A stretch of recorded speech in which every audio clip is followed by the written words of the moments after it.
நான் பேசிட்டே தான் வரேன். நீங்க எல்லாம் இப்படி வந்து என் வீடியோ வந்து ஸ்பாயில் தான் பண்றீங்க. இது ஏதோ கண்டதே பேசிட்டு. ஹெர்பல் சூப் குடிக்க போறீங்களா ப்ரோ? நோ.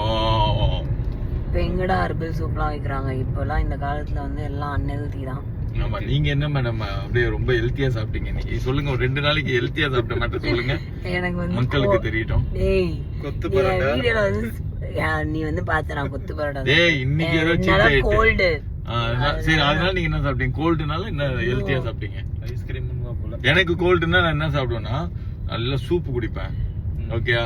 என்னது நெஞ்செலும்பு சூப்பு அப்படி இப்படிலாம் குடிப்பேன், நல்ல பெப்பரை போட்டு. ஆமா. சோ இல்லாட்டி நாட்டுக்கோழி சூப்பு இப்படி ஏதாவது, அதாவது அந்த கோல்ட போக்குறதுக்கு என்னெல்லாம் பண்ணுமோ அதை பண்ணுவேன். நீங்க என்ன பண்ணீங்க நாங்க தெரிஞ்சுக்கலாம் மேடம்? சொல்லுங்க, போஸ்டிங்லாம் விடுங்க, சொல்லுங்க. ஐஸ்கிரீம் சாப்பிட்டுருப்பாங்க, லிஸ்ட் சொல்லுவா பாரு, நம்ம அதை பார்த்து puri ice cream, sugar sugar signal போட்டாங்க, போ சீக்கிரம். அதாவது நீங்க நான் லிஸ்ட் கேட்டேன், நீ என்னெல்லாம் சாப்பிட்டேன்னு சொல்லி. இப்போ ஈவினிங் என்ன சாப்பிட்டேன்? டிராமிசு. எதுல இருந்து? பான் சாஸ் போயிட்ரி. அதான் டிராமிசு போட்டு